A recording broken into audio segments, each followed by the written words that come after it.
যাচ্ছি হচ্ছে আমরা ওশিয়ানিয়া বিচের দিকে।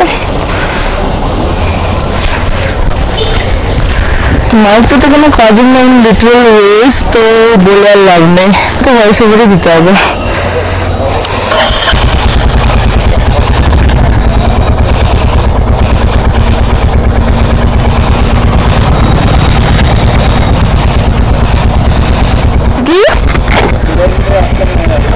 পেট্রোল আমার 3টে গেছে, না আমার 3টে গেছে, আমার 4টে দেখাচ্ছে। আমার সেম হবে।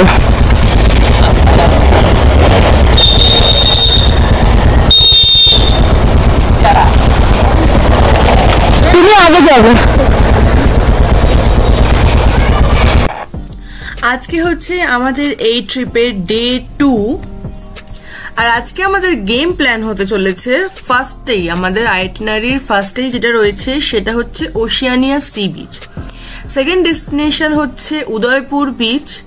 থার্ড ডেস্টিনেশন হচ্ছে রাধা গোবিন্দ মন্দির। ফোর্থ ডেস্টিনেশন হচ্ছে চন্দনেশ্বর মন্দির। ফিফথ হচ্ছে তালসারি। সিক্সথ হচ্ছে বিচিত্রপুর। আর আমাদের মেন টার্গেট কিন্তু ছিল বিচিত্রপুরের মানে যে বোটিংটা দেখার, তারপর হচ্ছে ম্যানগ্রোভ মতন জঙ্গল ছিল বিচিত্রপুরে, ওগুলো একটু দেখার। তো দেখা যাক কি হচ্ছে।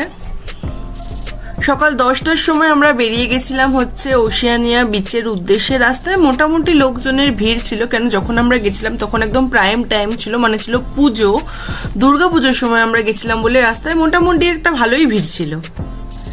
জানি ভিডিওটা অনেকটাই লম্বা হয়েছে, বাট প্লিজ শেষ অবধি দেখো, স্কিপ না করে দেখো, তাহলে তোমরা বুঝতে পারবে যে আমাদের আজকের আইটিনারিটা কিরকম কি হতে চলেছে। আর তোমাদের যদি আমার এই দীঘার আইটিনারি দরকার হয়, প্লিজ আমাকে কমেন্ট বক্সে জানিও, তাহলে আমি ডিসক্রিপশন বক্সে সবটাই মানে মেনশন করে দেবো যে আমরা কখন কিভাবে কোথায় কোথায় ঘুরেছিলাম বা কিভাবে তোমরা নিজেদের আপকামিং ট্রিপস গুলোকে প্ল্যান করবে। তাই যদি দরকার হয় প্লিজ আমাকে কমেন্ট বক্সে জানিও, আমি কিন্তু ডিসক্রিপশন বক্সে তোমাদের জন্য অ্যাড করে দেবো।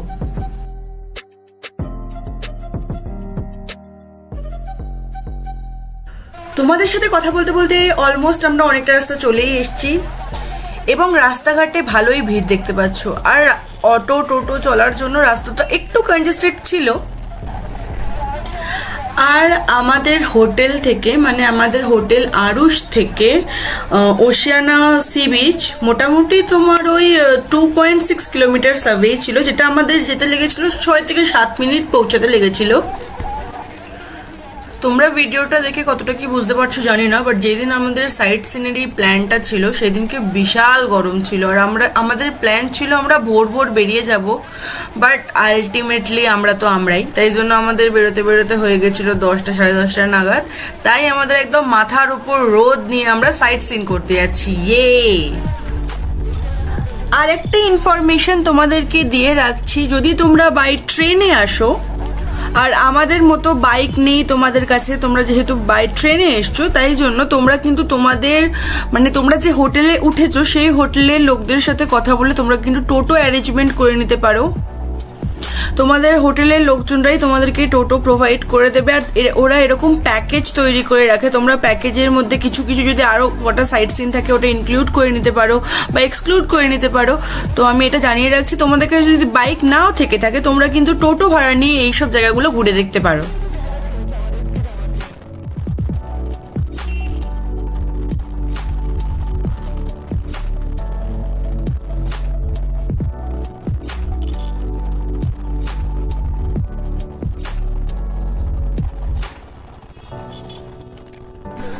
তোমরা এবার সামনে দেখতে পাচ্ছ হচ্ছে ঢেউ সাগর। ঢেউ সাগরে কিন্তু আমরা যাইনি, তোমরা চাইলে তোমাদের আইটিনারিতে ইনক্লুড করে নিতে পারো। আমরা চেয়েছিলাম প্রথমেই আমরা ওশিয়ানা বিচের দিকে যাব, তাই জন্য আমরা ওশিয়ানা বিচে ফার্স্ট টার্গেট রেখেছিলাম আমাদের আইটিনারির। কিন্তু তোমরা যদি চাও যে তোমরা ঢেউ সাগরে ভিজিট করবে, প্লিজ প্লিজ ভিজিট করো।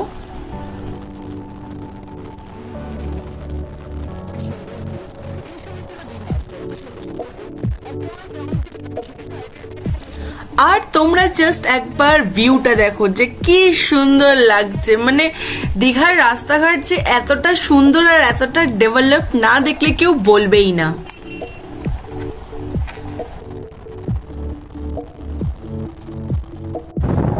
সাথে গল্প করতে করতে পৌঁছে গেলাম আমরা হচ্ছে ওশিয়ানিয়া বিচ। আর এই হচ্ছে ওশিয়ানিয়া বিচের এন্ট্রিটা। জাস্ট দেখো তোমরা কতটা অপূর্ব লাগছে। ওশিয়ানিয়া সি বিচে গিয়ে আমরা খেয়ে নিয়েছিলাম হচ্ছে ডাবের জল, যেটা একটা খুবই ম্যান্ডেটরি বেভারেজ। এই জাস্ট এলাম ওশিয়ানিয়া বিচে, আমাদের আজকের আইটিনারির ফার্স্ট ডেস্টিনেশন। হেলমেট খুলে রাখ।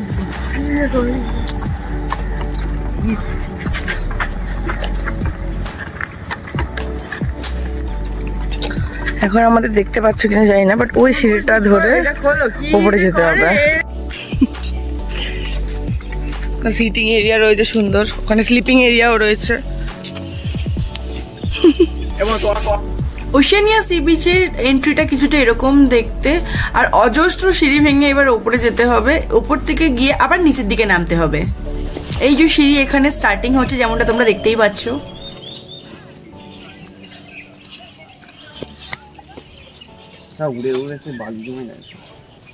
ও আমরা তো সমুদ্রে নামবো তো উদয়পুরে। আমি কেন বুঝ পরে এলাম, কত করে তখন বললাম যাবে, আমিও কত করে বললাম না, নিজে ক্রক্স পরলো না আমাকে পড়তে দিল, আমার তো জুতো পরে এলি, তুই তো বললি না। এই হচ্ছে আজকে আমাদের ফার্স্ট আইটিনারির first location, Oceania beach. It's looking gorgeous.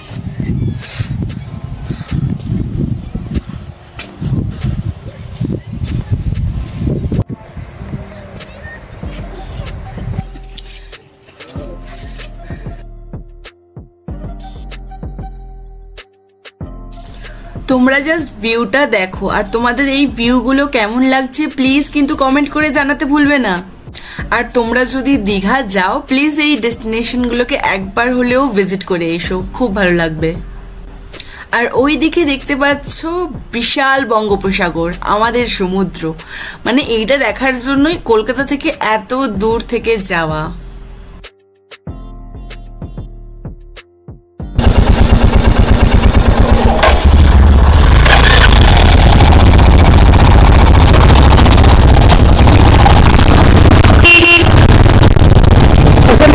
আমাদের second destination Udaipur beach. Udaipur বিচে যাচ্ছি। ওশিয়ানিয়া বিচ থেকে বেরোলে ছবি তুলতে একটু লেট হয়ে গেল। ওরা আমরা এখন যাবো হচ্ছে উদয়পুর বিচে তুলি। আমাদের ট্রিপের আইডিয়া সেকেন্ড ডেস্টিনেশন।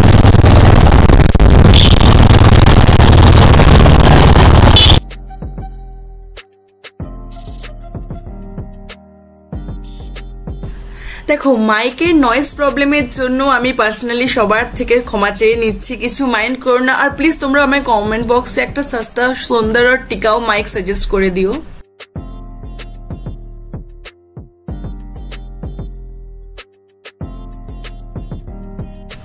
ওশিয়ানা থেকে উদয়পুর সি বিচ আসতে আমাদের বাইকে লেগেছে হচ্ছে 1 থেকে 2 মিনিট। আর ওশিয়ানা থেকে উদয়পুরের ডিস্টেন্স হচ্ছে 450 মিটার। তাই তোমরা কিন্তু চাইলে হেঁটেও যাওয়া যায়, তোমরা হেঁটে বিচের উপর থেকেও যেতে পারো, আবার রাস্তার উপর থেকেও যেতে পারো। হেঁটে গেলে তোমাদের টাইম লাগবে হচ্ছে ওই 6 থেকে 7 মিনিট মতন।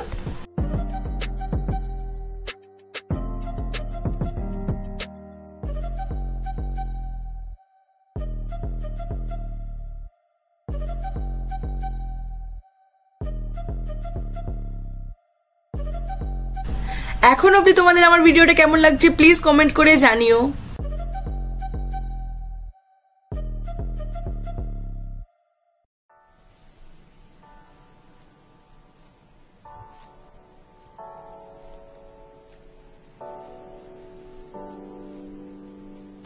আর তোমরা আমার চ্যানেলটা সাবস্ক্রাইব করছো না কেন? তাড়াতাড়ি চ্যানেলটা সাবস্ক্রাইব করো, এক্ষুনি করো।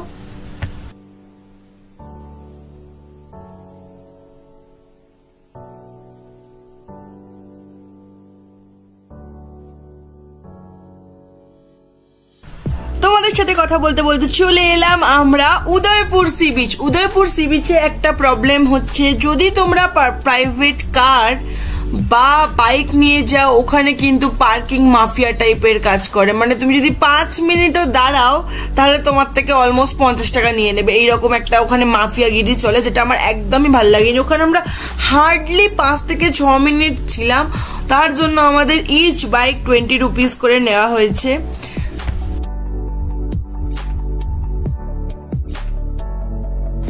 মানে তুমি যদি ওদের পার্কিং এ পার্ক নাও করতে চাও, তুমি যদি রাস্তার কোনো সাইডে পার্কিং করতে চাও, সেখানেও যদি তুমি পার্ক করো, ওরা এসে বলবে যে না এটা আমাদেরই স্পট, তুমি আমাদের এখানে গাড়ি রেখেছো, মানে তোমাকে আমাদেরকে 20 টাকা পার আওয়ারে বাইকে দিতেই হবে।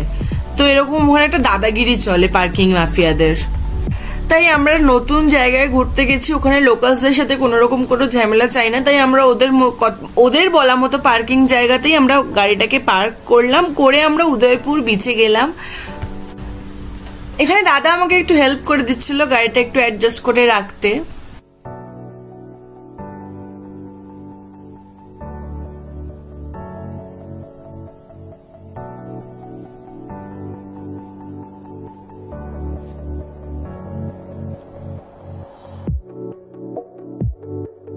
আমরা জাস্ট এই উদয়পুর বিচে এলাম এক্ষুনি, বেশিক্ষণ হাতে টাইম নেই, যেহেতু আমাদের আজকে আলটিমেট গোল হচ্ছে বিচিত্রপুর যাব,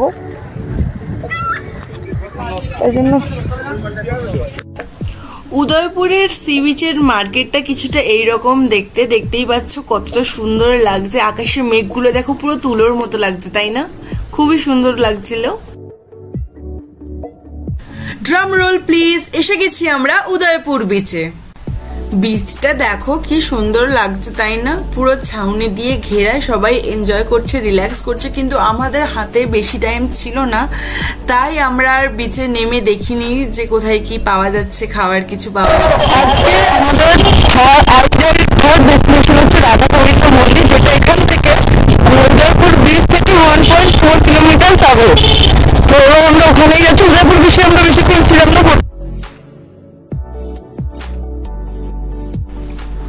উদয়পুর বিচ থেকে বেরিয়ে আমরা চলে গেছি হচ্ছে আমাদের আজকের দিনের থার্ড ডেস্টিনেশন রাধা গোবিন্দ মন্দিরের উদ্দেশ্যে। উদয়পুর থেকে রাধা গোবিন্দ মন্দিরের ডিস্টেন্স হচ্ছে 4.1 কিলোমিটার মতন, আর বাইকে যেতে আমাদের সময় লেগেছিল ওই 13 থেকে 14 মিনিটের মতন। আর রাধা গোবিন্দ মন্দির পড়ে যাচ্ছে হচ্ছে উড়িষ্যা স্টেটের আন্ডারে।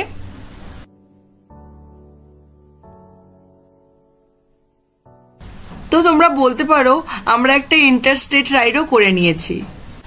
জাস্ট তোমরা এবার একবার ভিউগুলোকে দেখো আর এনজয় করো।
এখানে আমার একটু ভুল হয়ে গেছিল, যেমনটা তোমরা দেখতেই পাচ্ছ। আমি না রাধা গোবিন্দ মন্দিরটাকে অনেকটা পেছনে ফেলে এগিয়ে চলে এসেছিলাম, আর আমার পার্টনাররা পেছনেই দাঁড়িয়ে গেছিল রাধা গোবিন্দ মন্দিরের সামনে।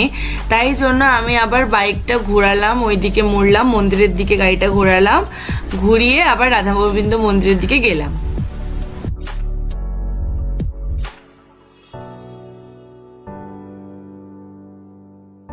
তোমাদের একটা ইম্পর্টেন্ট কথা আমি বলে রাখছি, তোমরা যদি এইরকম সামারে কোথাও ট্যুর প্ল্যান করো, বাইক ট্রিপ বিশেষ করে, তোমরা কিন্তু please time to time keep your body hydrated.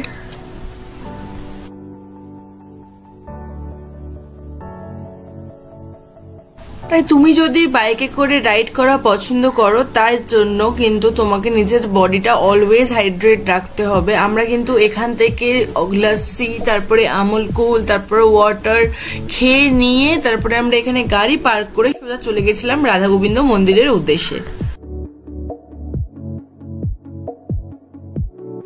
মন্দিরের প্রবেশপথটা দেখো কতটা সুন্দর ভাস্কর্য দিয়ে সাজানো, নানান মূর্তি রয়েছে, কৃষ্ণের সব রকম লীলা, তারপর প্রভু চৈতন্যের দুটো মূর্তি রয়েছে দুটো ধারে।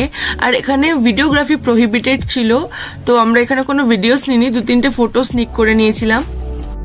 আর তোমরা গুগলে যদি রাধা গোবিন্দ মন্দির বাজিতপুর ওড়িশা সার্চ করো তবে এই জায়গাটা তোমরা তোমাদের ফিডে পেয়ে যাবে। আর এই জায়গাটা দেখো ভেতরটা কি সুন্দর, তাই না? মন্দিরটা অনেকটা পুরী ওড়িশা জগন্নাথ দেবের মন্দিরের আদলে করা হয়েছিল। ভেতরটা এরকম কিছুটা দেখতে, চারিদিকে সুন্দর ভাস্কর্য দিয়ে গড়া, আর এটা ওড়িশার একটা ছাপ পাবে তুমি এখানে এই মন্দিরটার মধ্যে।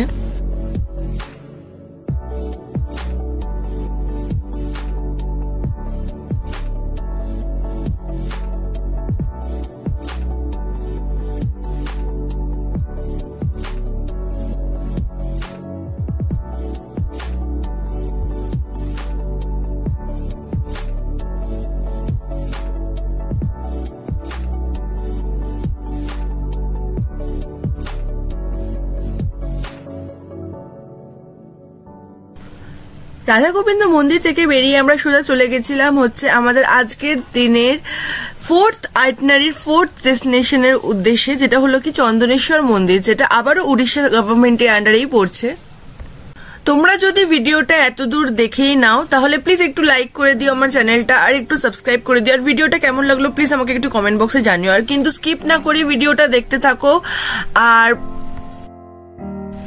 ইনস্টাগ্রামে আমাকে একটু ফলো করে নিও, তাহলে তোমরা আমার এই যে ট্রিপের ফটোস গুলো ওখানে কিন্তু দেখতে পাবে। আমি কিন্তু অলরেডি পোস্ট করে দিয়েছি ফটোস গুলো।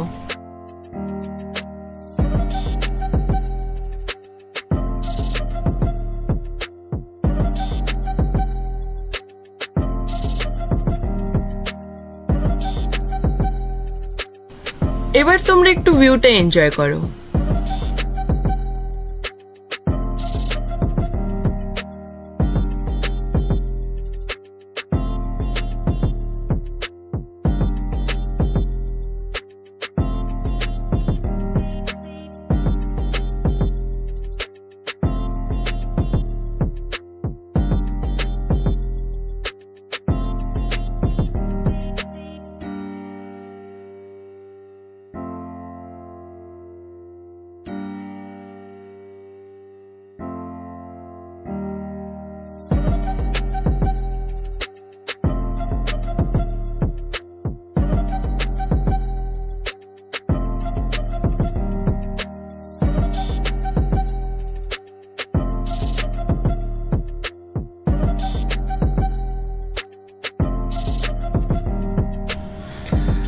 তোমাদের ভিউ গুলো কেমন লাগছে আমাকে কিন্তু জানিও। আমি কিন্তু খুব এক্সাইটেড ছিলাম তোমাদের সাথে এই ভিডিওটা শেয়ার করার জন্য।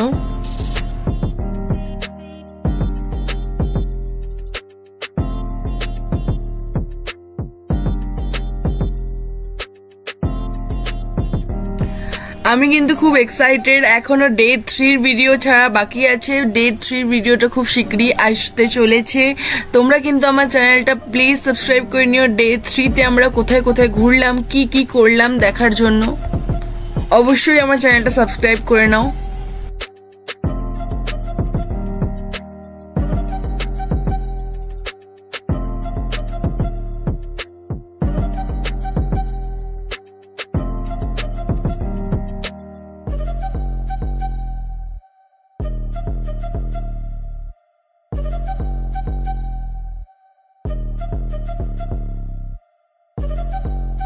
তোমাদের সাথে গল্প করতে করতে চলে এলাম আমরা হচ্ছে চন্দনেশ্বর মন্দিরে।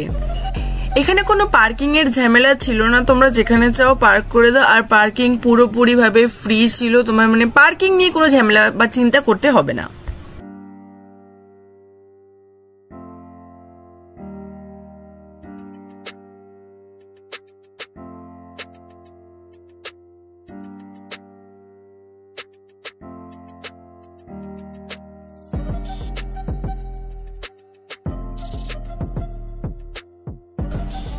চন্দনেশ্বরের মন্দিরের গেটটা কিছুটা এইরকম দেখতে। মন্দিরে ঢোকার আগে কিছু জুতো রাখার স্টল রয়েছে।